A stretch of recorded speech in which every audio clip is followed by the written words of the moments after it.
وجود ہے ظالموں کا، لیکن میرے تنہا جو سوال عباس رضی اللہ تعالیٰ عنہ کہ آپ تلوار لیتے ہیں، مشورہ لیتے ہیں، سبوں کو پیچھے ہوئے کاغذات کا بڑا ہو جاتے ہیں اور مشورہ بھر لیتے ہیں، واپسی کا جب ارادہ کرتے ہیں تو ظالمین یزیدیوں نے نہ صرف ایک دین لگے بعد دیگرے حملہ کرنا شروع کر دیا اور حملہ کرتے رہے، حملہ کرتے کرتے یہاں تک کہ نوبت آئی حضرت عباس کے بازو کو کاٹ دیا گیا، دوسرے بازو کو کاٹ دیا گیا۔ جب دوسرا بازو کٹ گیا حضرت عباس علمبردار نے اس مشکیزے کو اپنے منہ سے دبا لیا۔ اب سوچو منہ سے دبا لیا تو ظالمین رکے نہیں بلکہ قاتلین نے ایک اور نیزہ مارا جو حضرت عباس علمبردار کے پیٹھ کو چھیدتے ہوئے مشکیزہ پھاڑ کے نکل گیا، اور اس پھٹتے ہوئے مشکیزہ سے جو پانی کا قطرہ ٹپک رہا تھا، راستہ ابھی مسافت طے نہ ہوئی کہ پانی بھی ختم ہو گیا اور حضرت عباس علمبردار کٹ کے گر گئے۔ حضرت عباس علمبردار میدان کربلا میں ان کا ایک بازو کٹا کہیں پڑا ہے اور دوسرا بازو کہیں اور کٹا پڑا ہے، آپ کے سینے کو پھاڑتے ہوئے نیزہ باہر نکل چکا ہے۔ اور آگے مقام میں دیکھیے حضرت مولا علی اکبر رضی اللہ تعالیٰ عنہ جو ہم شبیہ رسول اللہ ہیں، اپنی جوانی دین کے لیے قربان کرنے کے لیے چلے گئے ہیں اور پھر اللہ کی راہ میں شہید بھی ہو گئے، ظالمین سے مقابلہ کیا۔ حضرت علی اصغر گئے، حلقوم چھدا کر چلے آئے، اللہ کی راہ میں شہید ہو گئے۔ کہیں پہ لاش اصغر پڑا ہے، کہیں پہ لاش اکبر پڑا ہے، اور کہیں حضرت عباس علمبردار کا جسم مقدس ریت کی زینت بنا ہوا ہے۔ سوچو ایسے مقام میں اللہ تبارک و تعالیٰ کے قرآن کا نحس تو دیکھو، اللہ کے ارشاد فرماتا ہے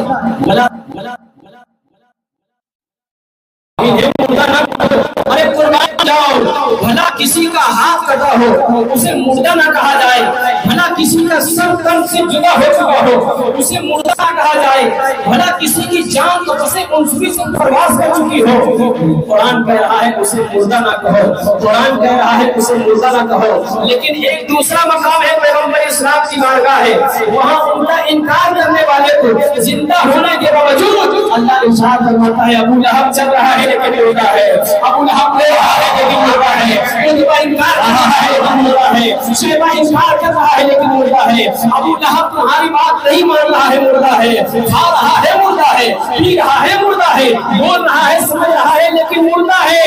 اور جو اللہ کی راہ میں شہید ہو گئے ایک نہیں 2500 ٹکڑے کربلا کی ریت کی زینت بن چکے ہیں، لیکن اللہ فرما رہا ہے یہ لوگ زندہ ہیں، یہ زندہ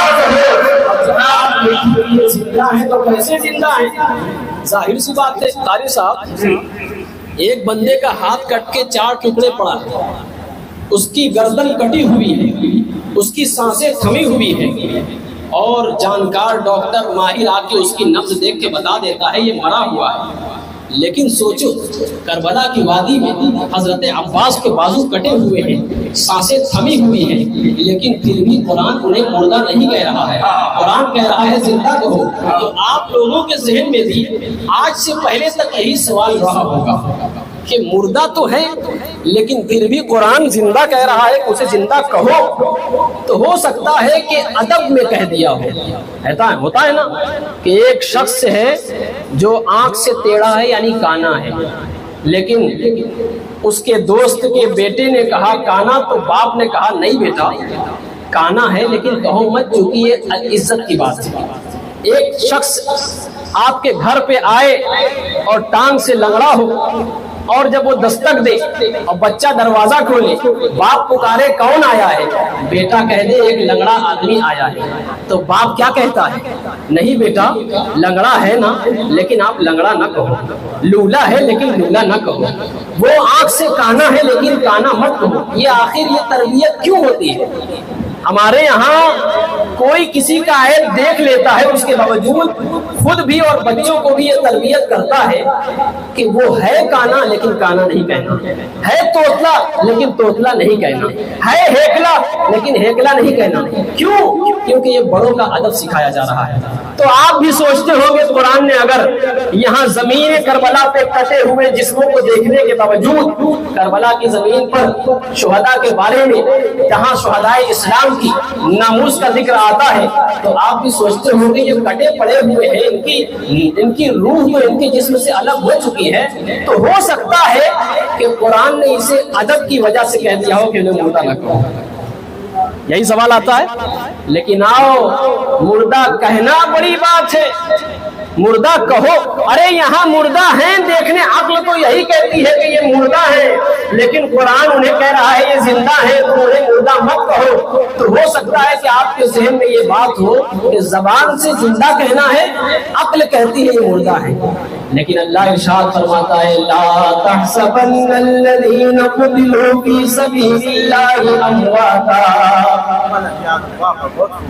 ارے ادھر کہا دوسرے پارے میں کہ انہیں مردہ مت کہو، لیکن چوتھے پارے میں اللہ ارشاد فرماتا ہے انہیں مردہ گمان بھی مت کرو، انہیں مردہ سوچو بھی۔ آپ سوچو کہ اگر مردہ سوچ لیں گے تو آپ مواخذہ کے شکار ہو جائیں گے۔ آپ شہداء کو صرف مردہ کہنا تو دور کی بات، اگر شہداء اسلام کے بارے میں ذہن میں یہ گندگی پال لے کہ مردہ ہے لیکن کہنا نہیں ہے، تو قرآن نے فتویٰ دے دیا کہ انہیں کہنا تو دور کی بات ہے، ذہن میں سوچنا بھی نہیں ہے کہ یہ مردہ ہے۔ اب آپ بتاؤ، جو زندہ ہو اور جس کی زندگی کی گواہی قرآن مقدس میں اللہ نے اس طرح سے بیان فرمائی کہ یہ مر کے کٹ کے 24 ٹکڑے ہو چکے ہیں، لیکن باوجود اللہ کہتا ہے کہ یہ زندہ ہے، ان کی زندگی کا تمہیں شعور نہیں ہے۔ آخر انہوں نے جو زندگی کا، بقائی زندگی کا، ابدی زندگی کا جو سرٹیفکیٹ پایا ہے، کس وجہ سے پایا ہے؟ یہ سوال پیدا ہوتا ہے، کس وجہ سے پایا ہے؟ ایک شخص یہاں سے نکلا اور دوسرے علاقے میں گیا، مارا گیا، لیکن وہ شہید نہیں کہلائے گا۔ ایک شخص اپنے بھائی کے ہاتھوں قتل کیا گیا، لیکن وہ شہید نہیں کہلائے گا۔ ایک شخص اپنی ذاتی لڑائی میں مارا گیا، لیکن قرآن اسے شہید نہیں کہہ رہا ہے، اسے مردہ کہہ رہا ہے۔ لیکن ہاں، ایک شخص ہے جو اللہ کے نام پر لڑنے کے لیے تنے تنہا نکلا اور گلی کے نوکر تک پہنچا، اور کسی نے اس کے اللہ کے نام لینے کی وجہ سے مار دیا، اللہ اسے شہید بھی بتا رہا ہے اور اس کی زندگی کا گواہی بھی دے رہا ہے۔ بتاؤ تو تمہیں کیسی موت چاہیے جو ہمیشہ کے لیے ختم ہو جائے، جو ہمیشہ کے لیے باقی رہے؟ ہر ایک مسلمان یہی چاہے گا ہمیں ایسی موت ملے جو ہمیشہ باقی ہو۔ تو اس فانی زندگی کو چھوڑ کر باقی زندگی کی طرف چلنے والا اگر کوئی گروہ مقدس نظر آتا ہے تو وہ رسول اللہ صلی اللہ علیہ وسلم کے پیارے صحابہ کی جماعت نظر آتی ہے۔ رسول اللہ صلی اللہ علیہ وسلم کے نقش قدم پر چلنے والا گروہ نظر آتا ہے، جس کے بارے میں رسول اللہ صلی اللہ علیہ وسلم فرماتے ہیں انا تارکم الثقلین، میں تمہارے درمیان دو بھاری چیزیں چھوڑ کے جا رہا ہوں۔ دو بھاری چیزوں میں کون کون چیزیں ہیں؟ ایک تو اہل بیت اور دوسرا صحابہ کا گروہ۔ ان دونوں بھاری چیزوں کی اگر پیروی کرو گے تو پھر تم کامیابی کی دہلیز تک پہنچ جاؤ گے، اور اس کی دہلیز کی مثال، کامیابی کی مثال بھی اللہ کے رسول صلی اللہ علیہ وسلم نے جو دی ہے وہ کیسے دی ہے؟ اصحاب النجوم فبأيهم اهتديتم اهتديتم، میرے صحابہ نجوم ہدایت ہے، ہدایت کے ستارے ہیں، جو ان کی پیروی کرے گا فائدہ پہنچے گا اس کو، وہ کامیاب ہو جائے گا، وہ منزل پار ہو جائے گا۔ لیکن یہی تک بس نہیں، بلکہ جب اپنے پہلے اہل بیت کا ذکر فرمایا تو ارشاد فرمایا رسول اللہ نے مثل اہل بیتی کمثل اہل بیتی کا سفینۃ نوح، میری اہل بیت نوح کی کشتی کی طرح ہے۔ تو اسی پر جب یہ حدیث ہمارے شہر بنارس کے مشہور شاعر نے جب یہ حدیث سنی تو پکار اٹھے ایسے ولی کہ کیوں نہ میرا دل نثار ہو، جس کی کرامتوں میں خدا بھی بہار ہو، اور چھوٹے سے لفظ میں ہے یہ تعریف غوث پاک، بچہ ہو ماں کی گود میں اور روزہ دار ہو، اور یہ اہل بیت نوح کی کشتی ہے اے نذیر، جس کو نہ ڈوبنا ہو وہ اس پر سوار ہو۔ یہ اہل بیت نوح کی کشتی ہے نذیر، جس کو نہ ڈوبنا ہو وہ اس پر سوار ہو۔ پھر ہمیں اہل بیت کو صرف چھوڑ نہیں دیا گیا، رسول اللہ نے صرف یہی نہیں کہا انا تارک الثقلین، میں تمہارے درمیان دو بھاری گروہ، دو بھاری چیز چھوڑ کے جا رہا ہوں، بلکہ بتا دیا، سمجھا دیا۔ آخر ایک بات تو ہے، میں کہہ دوں کہ آپ قاری صاحب سے، حافظ صاحب سے محبت کیجئے، اور میں یہاں سے چلا جاؤں، آپ کو یہ بات یہی لگے گی کہ محبت کے درمیان جو نسبت ہوتی ہے اس نسبت کے بارے میں مولانا نے کہہ دیا کہ حافظ صاحب سے، حافظ احمد آدمی صاحب سے محبت کرنا ہے، قاری نثار الحق صاحب سے محبت کرنا ہے، لیکن نہیں، آپ تھوڑی دیر بعد بھول جائیں گے۔ لیکن ہاں جب میں یہ بتا دوں کہ حافظ صاحب سے محبت کیجیے اس لیے کہ یہ حافظ قرآن ہے، حافظ صاحب سے محبت کیجیے اس لیے کہ ان کے سینے میں قرآن ہے، اور جس کے سینے میں قرآن ہے سارا جسم گل جائے گا لیکن اس بات کا دعویٰ ضرور ہے کہ اس کا سینہ محفوظ رہ جائے گا۔ تو جیسے ہی یہ فضیلت آپ کے کانوں سے ٹکرائی تو آپ نے کہا مولانا نے صحیح بات کہی، اب تو محبت کرنی ہی پڑے گی۔ قاری صاحب کے متعلق کہہ دیا زین القرآن باصواتکم، کہ یہ قرآن کو اپنے آواز سے، اپنے انداز سے سجا سجا کے پڑھتے ہیں، اس لیے ان سے محبت کرو، ان کا ادب کرو کہ یہ نماز پڑھتے ہیں اور نماز میں بہت بہترین قرآن سناتے ہیں۔ جب آپ نے سنا ہو ان کے اندر یہ فضیلت ہے، یہ خصوصیت ہے کہ ہم سے اچھا قرآن پڑھتے ہیں، لہٰذا ان سے محبت کرنا چاہیے، کہ صحابہ نے، قراء اعظام نے، امام کوفی نے، سب نے ہمیں یہی طریقہ سکھایا ہے کہ قرآن کو اچھا پڑھنے والا ڈھونڈا کرو، اور جب اچھا پڑھنے والا امام مل جائے تو اس کی اقتدا کیا، تو پھر آپ ان سے محبت کرنے لگے گا۔ اسی طرح سے رسول اللہ صلی اللہ علیہ وسلم نے اپنی اہل بیت کے بارے میں صرف اتنا نہیں کہا کہ تم میری اہل بیت سے محبت کرو، بلکہ یہ بتایا کہ میری اہل بیت سے کیوں محبت کرو۔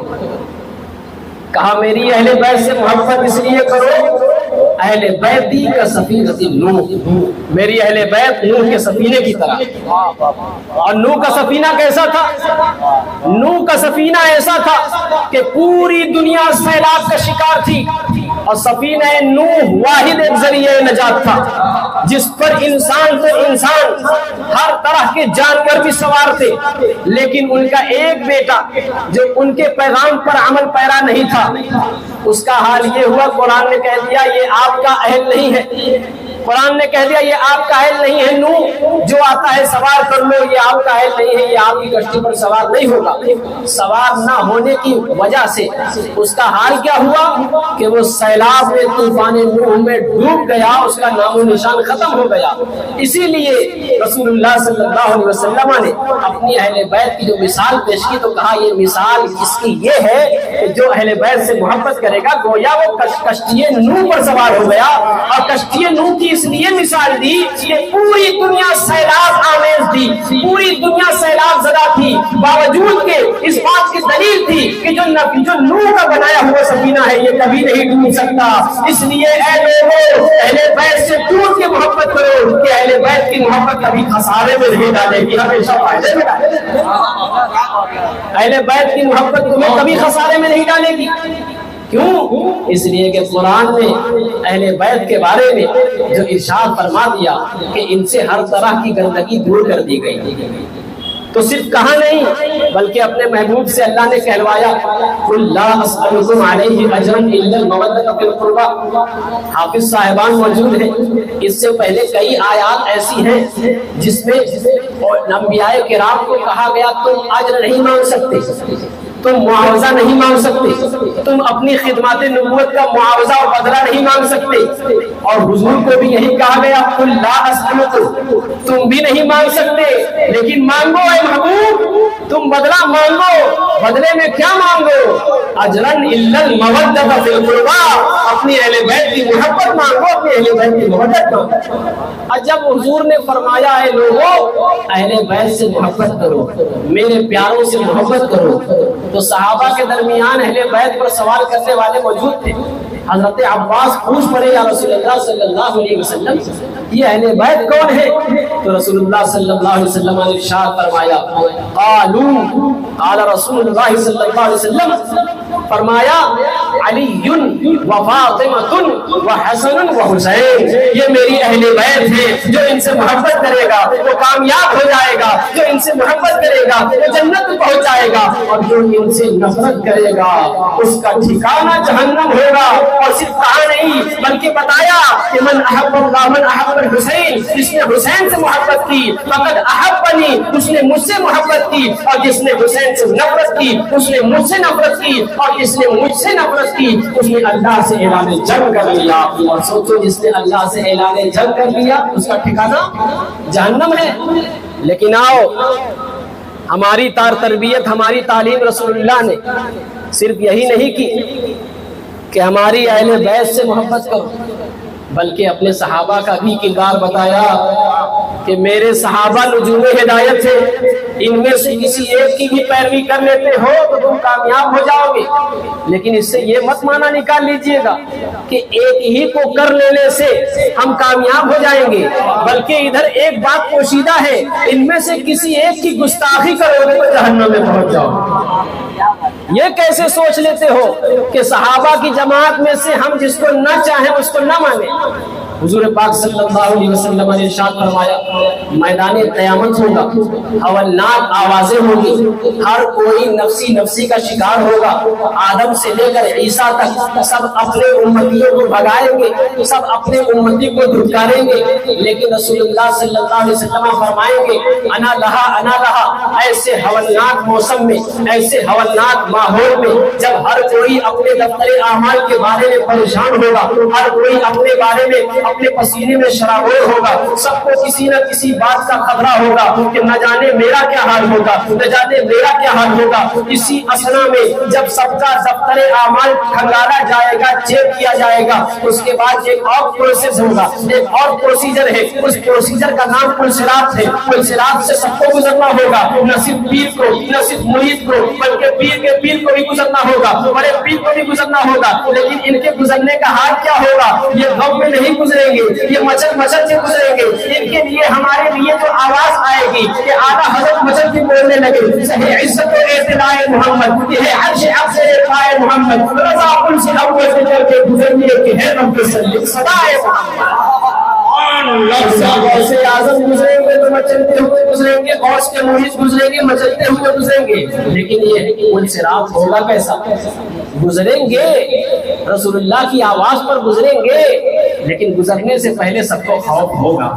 وہ خوف کیسا ہوگا کہ یہاں اگر ایک لاٹھی کو لگا دیا جائے 10 فٹ کی اور لوگوں سے کہا جائے کہ اس پر گزریے، تو کیا اس پر گزر جائیں گے قاری صاحب؟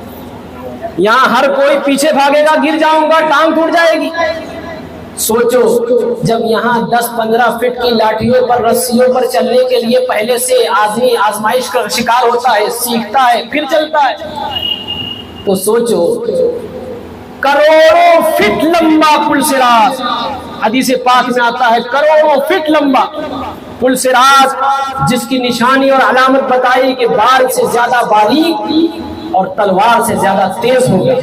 وہ پل صراط کروڑوں فٹ لمبا ہوگا، جہنم کے اس دیوار سے اس دیوار تک لگا ہوگا۔ بتاؤ وہاں کیسے آدمی پہنچے گا؟ یہاں موٹے موٹے راستے پر پھسل کے لوگ گر جاتے ہیں، چشمہ والے نہیں، نابینا نہیں، آنکھ والے گر جاتے ہیں، تو پھر میدان محشر میں پل صراط سے کیسے گزریں گے؟ لیکن رسول اللہ صلی اللہ علیہ وسلم پر قربان جائیں گے، غار ہیرا میں یوں ہی نہیں روئے ہیں بلکہ بخشوانے کا بہانہ اتارا ہے۔ اے لوگوں، اثبتکم علی الصراط اشدکم حبا اہل بیتہ، جو میری اہل بیت سے محبت کرے گا پل صراط پر آسانی سے پار ہو جائے گا۔ تو سوچو اہل بیت سے، دوسری روایت میں ہے اثبتکم، تو سوچو، لیکن یہاں پر ایک کمپرومائز ہے، یہاں پر ایک کمپرومائز ہے حافظ صاحب۔ اثبتکم کہا رسول اللہ نے، اس میں تفضیل کا صیغہ ہے، یہاں جو زیادہ ثابت قدم رہے گا، جو زیادہ ثابت قدم رہے گا وہ کامیاب ہوگا، وہ پار کر جائے گا۔ تو سوچو جو رسول اللہ صلی اللہ علیہ وسلم کے صحابی کے بارے میں اگر ذرا بھی انکار کرے گا تو وہ ثابت قدم ہوا؟ نہیں ہوا۔ ثابت قدم کون ہے؟ جو حضرت صدیق اکبر رضی اللہ تعالیٰ عنہ سے لے کر حضرت امیر معاویہ رضی اللہ تعالیٰ عنہ تک سب کا ادب اپنے سینے میں بسا لے، حضرت امام علی رضی اللہ تعالیٰ عنہ سے لے کر حضرت امام جعفر صادق رضی اللہ تعالیٰ عنہ تک، بلکہ قرب قیامت تک، قیامت کے قریب قریب تک بلکہ قیامت تک جتنے آل رسول آئے سب کی محبت، جب سب کی محبت گامزن رہے گی، سب کی محبت موجزن رہے گی، تو پھر یہی محبت اس کے لیے سرمایہ نجات ثابت ہوگی اور اسلام پر کامیابی کی دلیل ہوگی۔ لوگ کہتے ہیں کہ ہم صحابہ کو مانتے ہیں، طلقاء کو نہیں مانتے۔ بھلا تیرے ماننے سے کیا ہوگا؟ تیرے ماننے سے کچھ ہوگا کہ تو جسے صحابی مان لے وہ صحابی ہوں گے، یا تو جسے طلقاء مان لے وہ طلقاء ہی رہیں گے، ان کو وہ منافق ہوں گے؟ جسے رسول اللہ نے مان لیا، اپنا بنا لیا، تیری کیا ہوگا؟ اے لوگوں، اپنی آخرت کی فکر کرو۔ یہ دنیا کے جو لوگ مولوی اپنی نفس پرستی کے شکار جو تمہیں گمراہ کر رہے ہیں، بچو اس چیز سے۔ آپ دیکھیں ہمارے درمیان میں کیسے لوگ موجود ہیں، ہم صحابہ کی بھی محبت کرنے والے ہیں، اہل بیت سے بھی محبت کرنے والے ہیں، اور کوئی ایسے لوگ ہیں، کوئی ایسی جماعت ہے، جماعت رافضیہ، جو صحابہ سے بغض رکھتے ہیں، اہل بیت سے ٹوٹ کر محبت کرتے ہیں۔ میں کہتا ہوں یہ اگر کامیابی کی دلیل ہے تو پھر حدیث پاک کا کیا بنا؟ حدیث پاک میں اللہ کے رسول صلی اللہ علیہ وسلم نے ارشاد فرمایا، اشبتکم علی الصراط اشدکم فی حب اہل بیتہ و اصحابہ، جو میری اہل بیت اور میرے صحابہ کی الفت میں جیے گا، اس میں ثابت قدم رہے گا، وہ میدان قیامت کو چھوڑو تو صراط پر بھی آسانی سے گامزن رہے گا اور آسانی سے پار ہو جائے گا۔ اور جس نے بھی صحابہ کے بارے میں تانا زنی کی، اس کا حال کیا ہوگا کہ جہنم کے کتوں میں سے کتا کہا گیا۔ حضرت سیدنا مجدد الفسانی رضی اللہ تعالیٰ عنہ نے بھی ارشاد فرمایا، صحابہ کے کسی ادنا صحابی کی بھی گستاخی، ان کی توہین، اس کا حال کیا کرے گی؟ اس کا حال یہ ہوگا کہ توہین صحابہ کی وجہ سے گمراہ ہوگا، گمراہی کی وجہ سے جہنم میں چلا جائے گا۔ اے لوگوں، تمہارا کام پیچھے دیکھنا نہیں، تم آگے دیکھو۔ اگر پیچھے دیکھنا ہے تو 1400 سال پیچھے دیکھو تاکہ تم کامیاب ہو جاؤ۔ کہاں آگے دیکھ رہے ہو؟ اگر آگے دیکھو تو ادھر دیکھو جو صحابہ اور اہل بیت کی گفتگو کرنے والا ہے، اور اگر پیچھے دیکھنا ہے تو اتنا پیچھے دیکھو کہ 1400 سال پلٹ کر دیکھو تاکہ تم کامیاب ہو جاؤ۔ لیکن تمہارا حال کیا ہے؟ تھوڑی تھوڑی بات میں اپنوں سے لڑائی جھگڑا کرنا، تھوڑی تھوڑی بات میں اپنی انا پرستی کا شکار ہو جانا۔ لیکن آؤ، اگر یہی انا پرستی کا شکار ہونا تھا تو امام حسین ہو جاتے، امام حسین کے گھر والے ہو جاتے۔ ہمیں کیا ضرورت ہے کہ میدان کارزار میں جائیں؟ نہیں، انہوں نے حقانیت کی دلیل بن کر اپنے آپ کو پیش کیا، اور جب میدان کربلا میں آواز اٹھائی تو کہا تم یزید کی بیعت پر مجھے آمادہ کرنا چاہتے ہو؟ ارے یزید کے بارے میں کیا تم نہیں جانتے ہو؟ وہ محرمات سے نکاح کرتا ہے، پھوپھیوں سے، بھتیجوں سے، بھانجیوں سے نکاح حلال سمجھتا ہے، وہ شرابی ہے۔ اور حدیث پاک حضرت سیدنا امام حسین علی مقام علی جدہ علیہ السلام کا قول ہے، یزید کے بارے میں کہتے ہیں، اے لوگوں، عمرو بن عاص، تم مجھے کہتے ہو یزید کی بیعت کر لے، تم نے یزید کا بھی بچپنا دیکھا ہے، حسین کا بھی بچپنا دیکھا ہے، یزید کا بھی ماحول دیکھا ہے، حسین کا بھی ماحول دیکھا ہے، تم اس ہاتھ کو یزید جیسے پلیت کے ہاتھ میں دینے کی بات کرتے ہو، لیکن یہ ہاتھ رسول اللہ کے ہاتھ کا ہے، یہ جسم رسول اللہ کی گود کا پروردہ ہے۔ تم چاہتے ہو یزید جیسے فاسق و فاجر کے ہاتھ میں ہاتھ دے دوں، جبکہ یزید فاسق فاجر وشارق القلب وقاتل النفس، یزید فاسق ہے، یزید فاجر ہے، یزید شرابی ہے، یزید نفس کا پجاری ہے، یزید لوگوں کا تنہا قتل کرنے والا ہے۔ انا علی، انا حسین ابن علی ابن ابی طالب، میں حسین ہوں جس کے باپ کا نام علی ہے، جو ولایت کے باپ پر سب سے منصب عالی پر فائز ہے۔ میں اس علی کا پروردہ ہوں جس نے ایک ہاتھ سے باب خیبر کو اٹھا دیکھا تھا۔ تم کہتے ہو یزید پلید کی بیعت کر لو۔ لوگوں سنو سنو، میں انا پرستی کا شکار نہیں ہوا ہوں۔ اگر مجھے بغاوت کرنا اور لالچ ہوتی تو میں اپنے ساتھ دودھ پیتا بچہ نہ لے آتا۔ اگر مجھے چاہش ہوتی کہ میں حکومت پاؤں تو میں اپنی بیویوں کو نہ لے کر آتا۔ اگر مجھے چاہش ہوتی، خواہش ہوتی، حسرت ہوتی، مجھے لالچ ہوتی کہ میں حکومت والا بن جاؤں، حاکم وقت کہلاؤں، تو میں اپنے اپنے گھر کے ان بیمار لوگوں کو نہ لے آتا. میرا بیمار لوگوں کو لے آنے کا یہ ضرور مقصد ہے کہ تم جس مقصد میں آئے ہو اڑے ہو میں اس مقصد سے کبھی کامیاب نہیں ہونے دوں گا. میں 25 حج پیدل کر کے آنے والا. آپ ایام حج میں نہ صرف کعبۃ اللہ کو چھوڑا, مدینہ طیبہ کو چھوڑا, بلکہ ایام حج میں حج کو چھوڑ کر آج میدان کربلا میں اس لیے آیا ہوں کہ یزید اگر حاکم وقت رہا, یزید کی میں نے تیار کر لی تو تم آئندہ سال سے حج بھی نہیں کر پاؤ گے. اس لیے کہ وہ نفس کا پجاری ہے, اور جو نفس کا پجاری ہوتا ہے اسے دین سے کوئی مطلب نہیں ہوتا, اور جن دین سے کسی کا کوئی مطلب نہیں ہوتا اس کا جہنم کے علاوہ کوئی صحیح نہیں. اے لوگوں, ایسے یزید کو رحمت اللہ علیہ ثابت کرتے ہیں. ایک ایسی پارٹی بھی ہے جو یزید رضی اللہ عنہ کہتے ہیں. یزید رضی اللہ عنہ, میں کہتا ہوں یزید کو رضی اللہ عنہ ثابت کرتے کرتے تم لعنت اللہ علیہ ہو جاؤ. یزید کو کہاں تک بچاؤ گے؟ لوگ کہتے ہیں کہ واقعہ کربلا میں یزید نہیں تھا. میں مانتا ہوں, اب آگے تو کہتا ہوں یزید میدان کربلا میں نہیں تھا. میں مانتا ہوں وادی نینوا میں یزید نہیں تھا.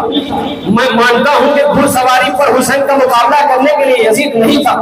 میں مانتا ہوں کہ ابن زیاد کو جو حربہ دینے والا تھا وہ یزید نہیں تھا. لیکن ہاں ایک بات ثابت ہے, یزید میدان کربلا سے لے کر کے مدینہ طیبہ تک کہیں نظر نہیں آتا, لیکن عمرو بن عاص تو نظر آتا ہے, شمر بن خولی تو نظر آتا ہے, خولی تو نظر آتا ہے.